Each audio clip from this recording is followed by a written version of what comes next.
Yeah. Go ahead. Is there any way you can move this speaker just a little bit closer to him? He's a little garbled and I can't hear everything. I'm sorry. I'll come back this way and talk. Can you hear me? Yes, I can now. Thank you. All right, let me take it off here. Oops. Can you still hear me now? Much better, thank you. Okay, sure. No problem. With the title camps, what we had there are reading. You can see we had 47 students, and actually sometimes we were getting up to 50 on that. And it was probably one of our best turnouts that we've had in a while. And I attribute a lot of that to the things happening last year. You can see there, first, second graders, they worked on phonics, phonemic awareness, fluency. And third, fourth, fifth, sixth, they worked on fluency, guided reading, stamina, comprehension. They also had guest readers every day, and we always provided breakfast for them with the grab and go, which we were allowed to do this year with the funds through the school. So that was reading. We also then, we had the math mini camp, which just started on Monday. That we had 30 students register. And Christine Brong and Noreen Zahner are doing that as well as with two paras. And they have math rotation centers set up.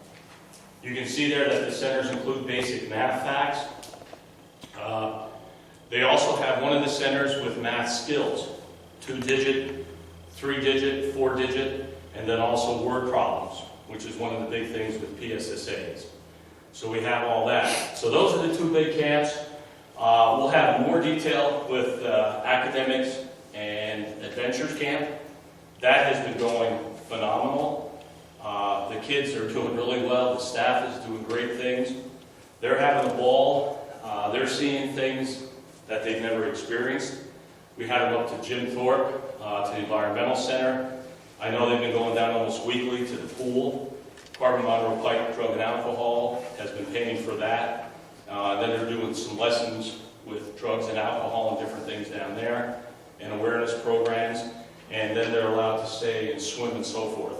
So it's really been very good for them to get out and get about with the learning aspect. Okay? While I go to the next PowerPoint, I'm going to ask Mr. Sedlin for an update with kindergarten registration. Yep, kindergarten registration has been going very well.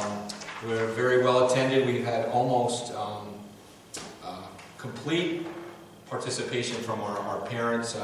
Sometimes we'll get some people that might have made an appointment but didn't follow through and get their kids signed up. But we have currently we're at 162 kindergarten students.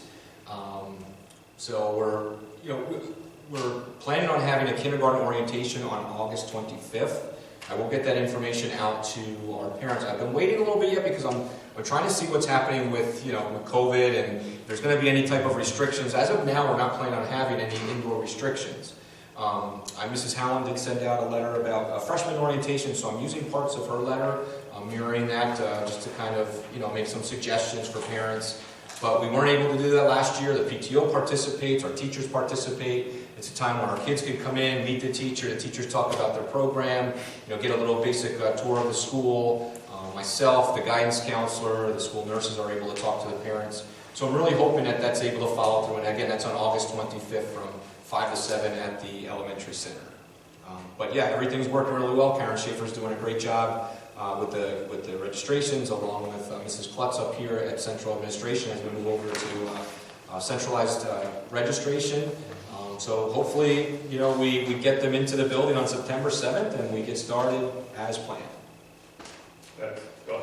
What's the 162, how does that compare with last year, or maybe Well, not last year, maybe the previous year? Yeah, from last year, I mean, from a that's registration perspective, the numbers should be consistent. Yeah, from last year, it's up because we had a number of parents that decided to keep their kids home last year, not knowing what was happening with COVID. But it's about average.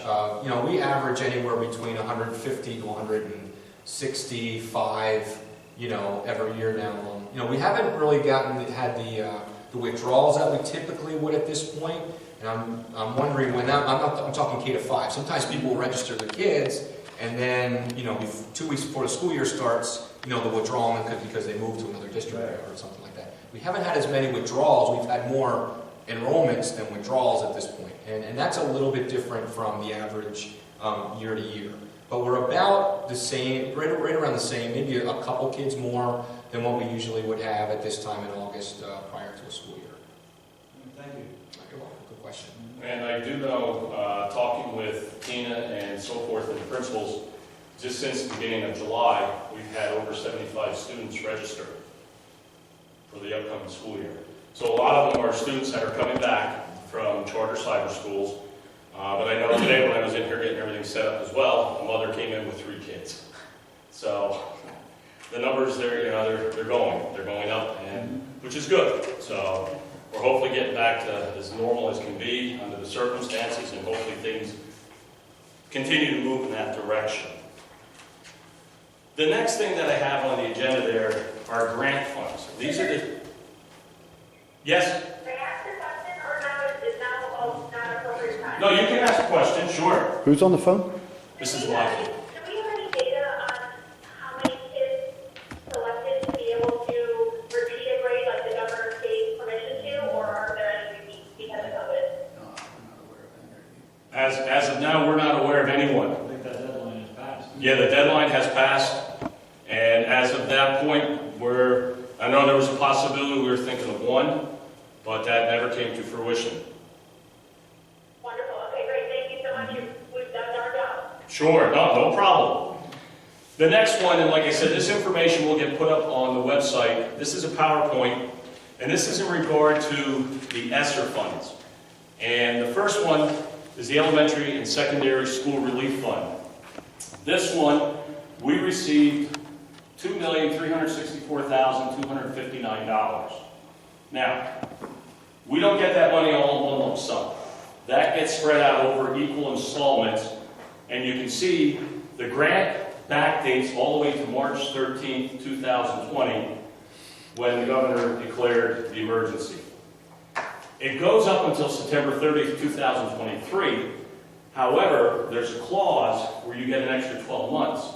So it actually goes until September 30th, 2024. So those are spread out, like I said, in equal installments over that time period. What I have listed here, it's broken down into 2 big sections: instructional expenditures, and then the next one talks about support and non-instructional expenditures. So you can see here, this one we have, this was $1,364,864.25.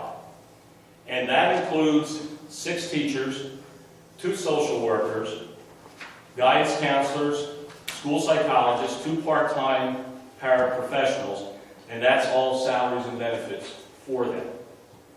In addition, we've purchased 900 student Chromebooks, which will be going for grades 8 through 11, and the 200 that we purchased last year will be coming in, they'll be going into the seniors' hands.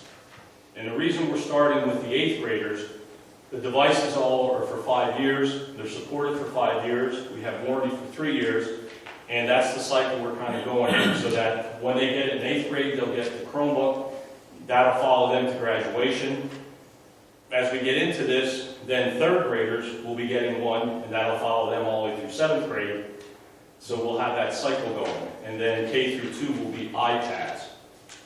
We also purchased 80 staff Chromebooks, which will be for the high school, because that'll be the first full building this year that'll be implemented with all this. And then for the 8th grade staff at the middle school. That also includes countless programs, software, licenses, all that information. And again, we have all that on file. I'll give a breakdown. There's also mental health risk assessment, professional services, evaluations, K through 12, pre-K through 12. And then we also have, you can see there, and I'll show you the next category, the support and non-instructional expenditures. Now, the key with this is for this upcoming school year. We have on Monday at our finance meeting, we'll be talking more about what is the American Rescue Plan, the ARP-ESSERS, and that there, I'll show you then when we get into that, that we were required to have 20% set aside for lack of academics, loss of academic growth in that because of COVID-19. So this here, like I said, this, you know, it sounds like a lot, but when you get into with teachers and at all different levels, benefits, and that includes PESers, you know, medical, dental, the whole 9 yards. And the social workers, guidance counselor, which we were able to get from the middle school, and the school psychologists and so forth. Oops. Keep forgetting this is not a touch. Here is the second part of that grant, the support and non-instructional expenditures. And you see that was just about $1 million. That was $999,394.75. And again, this is now, the school police officers do not have benefits, the SPOs. But when you go into categories, you have to break that, and that's for the 2 instructional support staff. So again, this is for salaries and benefits that we have for the school police officers, the IT support staff. We also have, and this is allowed because of all our students, all the maintenance agreements to monitor HVAC, air quality, treatments to the loop, security alarm systems, and so forth. And all that is with the safety of the students, and especially with the HVAC and air quality and everything because of the COVID-19. We were kind of ahead of the game because a lot of districts have been using this to put new systems in, but with all the construction and renovations, we had that done. This also includes the 3-year mail-in damage service agreements for all the Chromebooks, as well as for the staff. So we have almost 1,000 devices covered for that. And we'll be looking at some things for parents and so forth. Also, we bought 3 Halo Fogger STD machines and pallets of the disinfecting fogging formula. We have 2 now, and with the 3, we figured that way we'll have high school, middle school, both sides of the elementary center, and then for any athletic facilities that we need. So that way we're not borrowing and begging to get from one facility to the other. We can do that on a weekly basis, however is needed, you know, depending on cases that would arise. So this was the ESSERS 2 that has already been awarded. The next one we're talking about, here is the American Rescue Plan, elementary, secondary. You got all the other acronyms. This one, and again, these numbers start off like that first one, the ESSERS, was originally 2.5 million or something. Then it adjusted, just like with all our title funds. This was originally over 5 million. Now it's been adjusted down to 4,778,811. Again, this is received in installments spread out over the life of the grant, so you don't have it all in one shot. I know the ESSERS 2, I'm not sure, it's either 36 or 41 payments where it gets spread out over. So now we keep track through our FAIs. You can see how the local portion breaks down. Here's what I was talking about, that 20% reserve to address the academic impacts of lost instructional time. And that's what we've been doing. That's what we were doing with our camp this summer for that academics and adventure. I'll show you when we go through here all what we're looking to do at the elementary, and I'll have the principals talk about that, and Mr. Everett for the middle school. We have the plans for elementary, middle school, and high school to address that for the coming year. And then we're also looking for the next 2 years beyond that. So it would be for a full 3 years, the length of the grant. You can see that 80% covers a wide array. It covers things that need to be addressed through the COVID-19. It also deals with IDA, with our disability. It deals, with some title, the homeless, McGinney-Vento. So it's very broad, and I'll show you as we get into that, like what can all be covered and what encompasses that.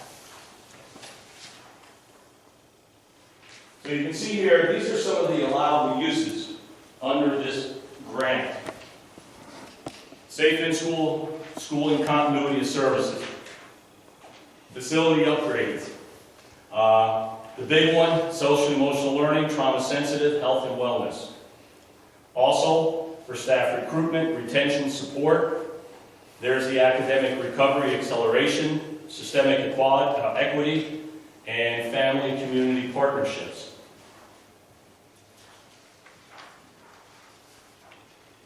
We're focusing tonight on the learning loss and remediation program for grades K through 12. What we did district-wide before we break out to the individual buildings, you can see what we're looking at here. Focus on data protocols and evaluation. We're working with our IU-21. We've set up training to begin before the beginning of the year for data assessments. We're looking at, you can see, K through 2, we do Acadians with Dibbles, and then grades 3 through 12, we use the classroom diagnostics through the state, CDTs. We're going to continue to evaluate formative and summative throughout the entire year, and then that assessment and that data is going to drive the instruction based upon their needs. Okay? So, what we're looking at, and we'll get into this a little bit later, like our elementary, we're planning, we'll start with all those assessments in the beginning. We want to get our teachers, we're also going to be posting for positions through this grant. We're going to be requiring them to do up to 12 hours of professional development. Working with SAS, working with CDTs, working with Study Island. So they have all that background with them as they're working with the kids. Middle school will be a little bit earlier because we have a couple years of that data, and we've already used Study Island a couple years back at that building. And then the high school, you'll see a lot of that is credit recovery because of last year with COVID. A lot of students didn't get their full credit requirement. So that's how we're addressing all three levels. So, Mr. Tax, does that support any of the credit recovery programs that ran this summer? Yes. Yeah. Yeah, we're going to be running a similar thing to what we did over the summer. So that'll run through next year? We're going to Throughout the year, so they'll be able to Correct. get any underclassmen will be able to get caught up through the credit recovery programs that the seniors took in the summertime. I guess the others have the opportunity to do it in the summer too, right? Yeah, we had about 50 students take advantage of it over the summer. About 18 of those were seniors. Okay. So yeah, we're looking to continue that throughout the year. How did those 18 do? Did All of them. They made it through? Every student in that program was successful. Great. So Awesome. They were in every day and they were being monitored. So, Met their obligations and they requirements. did a nice job. yep. Wonderful. Okay, the K through 2 program, I'll let Mr. Sutherland take that off there. You can see again, some key points what we're looking to do. And again, this is all something that's going to be in the flow as we continue through the year, but just so we have an idea and a plan as we're going forward. So for the elementary center, specifically grades K to 2, we're looking at doing something before school. We had talked about starting in October because we do want to get our teachers some professional development on exactly what they would be teaching, what it's going to look like, what's the demographic that we're really looking for. It could be anywhere from 7 to 8 o'clock, 7:15 to 8 o'clock, but it would be before typical school hours. In our school, the doors open at 8:05. So we're looking at having 8 teachers to come in and provide instruction for small groups of students to get them caught up. We're going to be using our benchmark data, which is Acadians, formerly called Dibbles, and that assesses the kids in basic reading skills, grades K to 2. And then the idea is to work with the reading specialists and the grade level teachers to make a program to get them caught up. And a lot of those kids, the kids that we would really be looking at, kids from last year that we have determined, really kind of fell short, kids that have been participating in summer programs, both math and reading, and then also some of the students that were retained. We did have a couple of retentions this year in kindergarten and first grade, and that was, we worked collaboratively with the parents, and really it was, a group effort, a team effort to really decide, it was best for the kids to, do another year, that they just missed a whole lot. So we're excited about it. I mean, we typically do the benchmark data first thing in the year. So we collect that data, then we meet as data teams, and we provide interventions or decide on different programs for the kids pertaining to that data, using that data. And that's what we use for this program as well. Teacher-led implementation for structured online programs. We plan on using some online programs. We use some things called reading eggs, or some of the programs that are offered within the Seesaw, which K-2 used this year while they were working online. That will help support some of the kids. It also helps support parents at home where they can see exactly what they're working on. But really, the primary focus is going to be those remediation groups taught by our professional staff for grades K-2. I'll speak for grades 3 to 5 as well. Very similar. We're planning on doing something before school. We'd also talked about the potential for doing something during the day. A teacher has a prep time. If they, we give up their prep time, they would be compensated, to teach those kids during that time. What we would do is we would potentially pull kids from some of their encore classes in order to get that extra instruction during the school day. But we had also talked about really to be consistent, and if somebody has a sibling in the school, that if they came in before school, we provide for K to 5. They don't use Acadians as much as the primary kids. They use something called CDTs, and that would really determine which kids we would identify as targeting, along with, again, those kids that went to camp. Some of the parents might have a recommendation or a suggestion that their kids need some extra help. And it seems like, with the amount of funds that we have, we would have the staff to be able to provide that support before school or during school. And again, our reading specialists are really being are essential for creating what we're going to be teaching the kids. At some of the other levels, you heard from Mr. Ebert and also from Mr. Brown, they have more of an online platform, it sounds like, as far as remediating their kids. Whereas our program would really be more just direct instruction. There might be a little bit of online support, but it's really that direct instruction from a classroom teacher, from a reading specialist. So we're looking at having those people really develop exactly what it looks like. Is it going to be a precursor to some of the lessons that are coming up that day? Can we give them a little prequel to what it's going to look like? Or is it just going to be basic support Mr. Tack had put up before, some of the basic skills that they were learning in the camps? It might be a lot of that as well in order to catch them up. In the intermediate level, the literacy series to enhance instruction, it's really those pillars. It's math and reading at the elementary level. We've got to get them strong in the areas of math and reading, so when they go on to the middle school, they go on to the high school, they have that good foundation to build upon. So we're really excited about it. When the posting goes out, I'm assuming we'll have a good number of people that are interested in doing something great for the kids. This is something we haven't been able to provide before. And with the ESSER funds that are coming in, we're extremely glad that we'll be able to provide something for the kids. I got questions. So like the primary should be more specialized, or you'll be able to identify the special needs of those individuals that you have and be able to target their weaknesses and try and pull them up that way. Yep, that's the plan. And really, we would start taking that data from the benchmark assessments that we give them.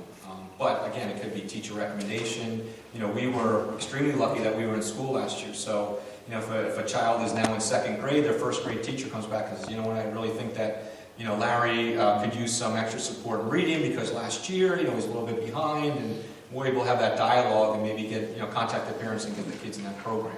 But the nice part about this, again, is, we're hoping that it's more of a smaller group, an intimate setting between the student and, a reading specialist or a grade level teacher. Individualized, yeah. And you have more success in mornings than... I think so. It's a long day for the kids, so if we're doing after school, and we already have some after school programs, we find that the kids are a bit more fresh in the morning. Yes. Well, and one thing we're going to do too, near the end of September, we're going to have like a parent night for the elementary center to introduce all this to the parents so what they're aware of what's going on. And we're also going to be doing a survey to the parents. Very simple, 3 questions. This program we're looking to do you want it before school, after school, or during school? But if it is during school, it could mean that your child may get pulled from an encore class. So we're throwing it, we're giving it to the parents. We want to get their input. What is the best for them so that, then we can decide. And if it's a mixture, then we can adapt. We can do some before, we can do some during, and so forth. But that's what we wanted to drive, because with the ESSERs, you need the family and community input. So that's what we want to see, and we're going to do that survey. And we're looking at starting this up October 18th. Yep. Mr. Sartland, how many students are participating in this remediation program? Oh, we don't know yet. We don't have. How many were last year were identified as need? That's really hard to say. I don't have those numbers in front of me. I mean, I would go, the numbers I would use would be the end of the year benchmark data. I would guess anywhere between, and I'm guessing, I would guess anywhere between 25 to 40 on the high end. Students or Per grade percent? level. Percent. Percent or students? Those are students. Students. And typical grade level has how many students in it? About 170? 140, 150. So a little more than 10%, less than 20? About that, and I mean, that would make sense. I mean, when you're looking at tiers, I mean, usually your tier 1 is 80% of the students, so your tier 2 and tier 3 encompass about 20%. So when we look at our performance from the state level, from PDE, and we've been on you're supposed to be either, hitting the mark, you got warning level number 1 and warning level number 2. And we're hitting warning level number 2 on some of our areas. So the question is, why so many of our students are going through our education program during their normal classroom and still needing remediation? What are we not doing during the classroom time that creates this need for remediation? I think there's a number of factors. I mean, I can't pinpoint one. I mean, I can only speak for grades K to 2. I mean, we're implementing a couple of new programs as far as phonemics and really reading strategies. As a matter of fact, this year we're doing something called ECRI, which stands for Enhanced Core Reading Instruction, and we're really looking on honing in on kindergarten, first grade, those basic fundamental phonemic skills that kids need to put together in order to be fluent readers. But for other areas, I couldn't answer that question. But we have all three here in the classroom, and this is the academic committee meeting. So basically what our job is as board of directors, committee members, is we're holding our government officials providing these free and educational benefits to these students. And our goal is to be efficient with that implementation of these educational benefits. A kid should be able to come into school, go to his classroom, and leave at a standard. That's the purpose of our mission here, right? Are we all in agreement with that mission? They should be able to walk into the school, get educated to the standard at least, not being fall behind or below or anything else, and leave the school with a standard met. So the question becomes, during that classroom time, what are we not doing to make sure that every student meets those standards? And if we're not investigating that as a board, to ask you the 5 whys, the root cause. Do we look at these, more than 10% of our students that are not meeting that requirement? And you look at 3 things. It's always people and a process and. Yeah, I think, every student is individual, so everybody has, a different background, a different, exposure.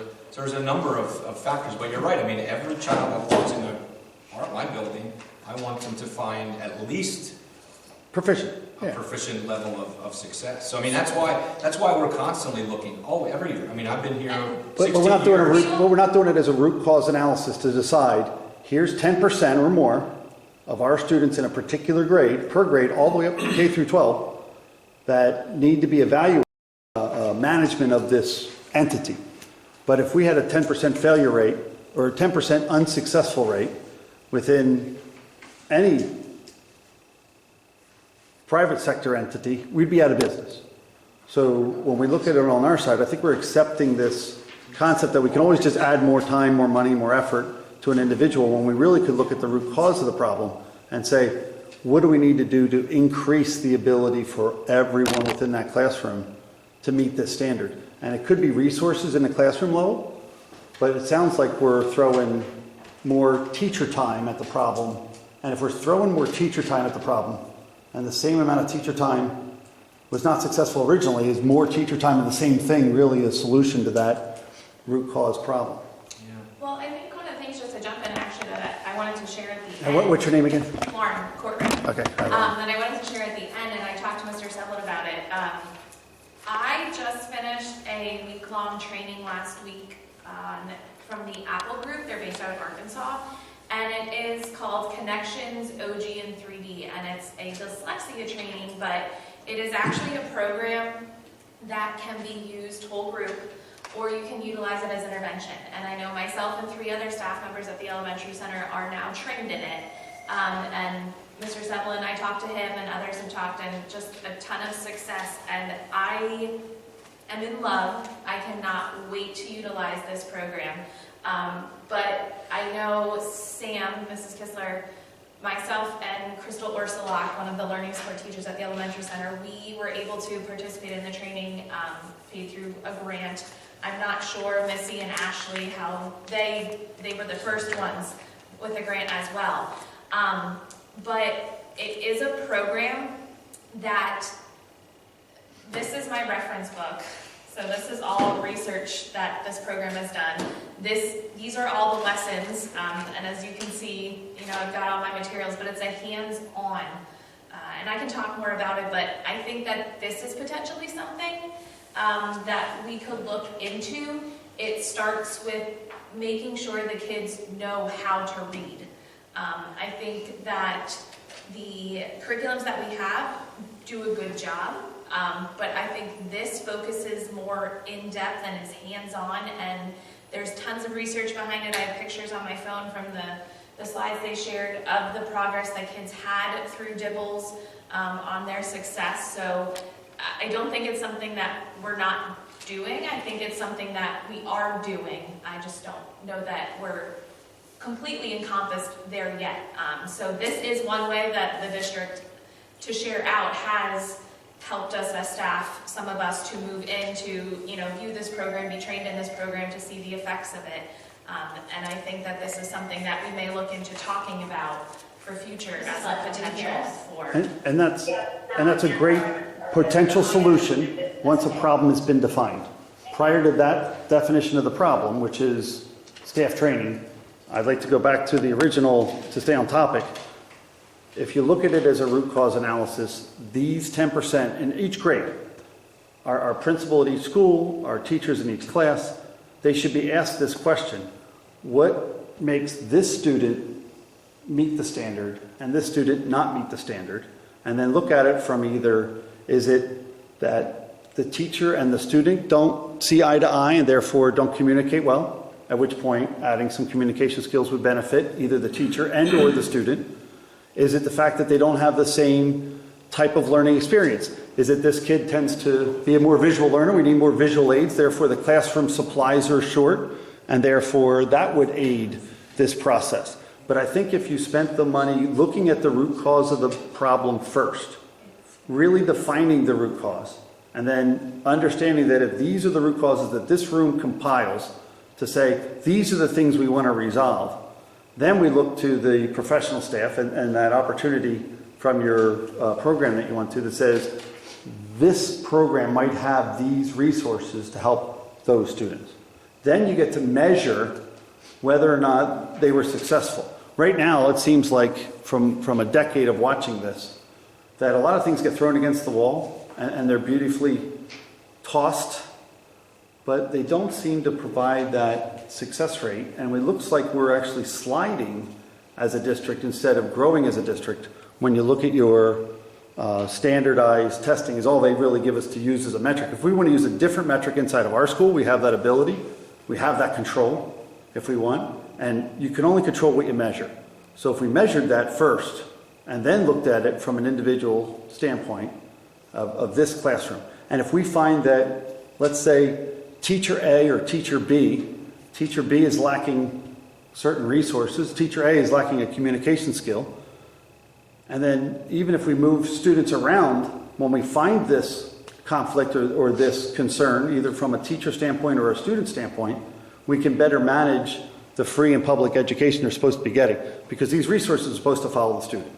And I don't think this board or this organization has ever looked at it from that standpoint, because I see you're spending tons of money, energy, and effort, but it seems like you're on a treadmill doing the same things that been doing. And I think without actually evaluating it first, solving and defining a mutual agreed problem that needs to be resolved, and then picking things that would resolve it, and then testing whether or not that actually accomplished the task, are you going to get ahead? Does everybody agree with that standard process of root I'll cause? agree to this, Mr. Bradley. I mean, I don't want to belabor the point. I want to, move on to the next levels. But I think you hit the nail on the head a little bit earlier. You had given a couple of different factors, and that's the uniqueness of all the kids. They fall under those different umbrellas that you were talking about. So what I try and do, what we try and do, is we're constantly looking for what is it. What is that one piece? So, that's why we do try and implement different programs, that we do try and get some professional development. We're trying to figure out exactly what it is. What makes it so that, a student has an inordinate amount of tardiness or attendance? What is it that may have, where is it in our reading curriculum that might fall a little bit short in the area of comprehension? Like, we're always looking for those things. We're always trying to pinpoint exactly where it is that, Steve may fall a little bit shorter, but Floyd at the same time is doing fantastic. So we're always, I just feel that we're always looking at that every year. Nothing is ever exactly the same from one year to the next. Well, don't take it defensive. Take it more as an opportunity. Look at it as an evaluation that something is broken, or something is worn out, or something is wearing out. And if it is being worn and wear out, how can we prevent that from happening? How can we prevent this identifying 10% of our students as not meeting the standard or needing remedial training, and change the input, which is when we have that teacher, we evaluate how they're doing it in relationship to the different ones that may or may not be successful. And whereas you guys are a team, you should look at it as a team and everybody collects this data. If you're not collecting the data and everybody's trying to solve the problem themselves, that's where some management comes in and actually looks at the problem from a whole, collects the right data. So if you're telling me that, let's pretend your classroom of 160 kids has 15, 10% that are needing remedial training. Of those, how many are this, how many were this, how many were this?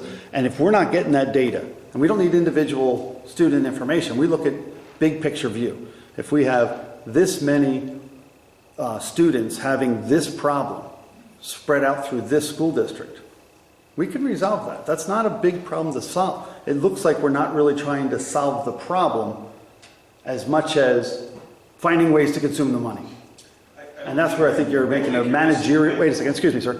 I think that's where we're making a managerial, excuse me, sir, I think you're missing the point. I think that's where you're missing, I think that's where you're missing, that's fine.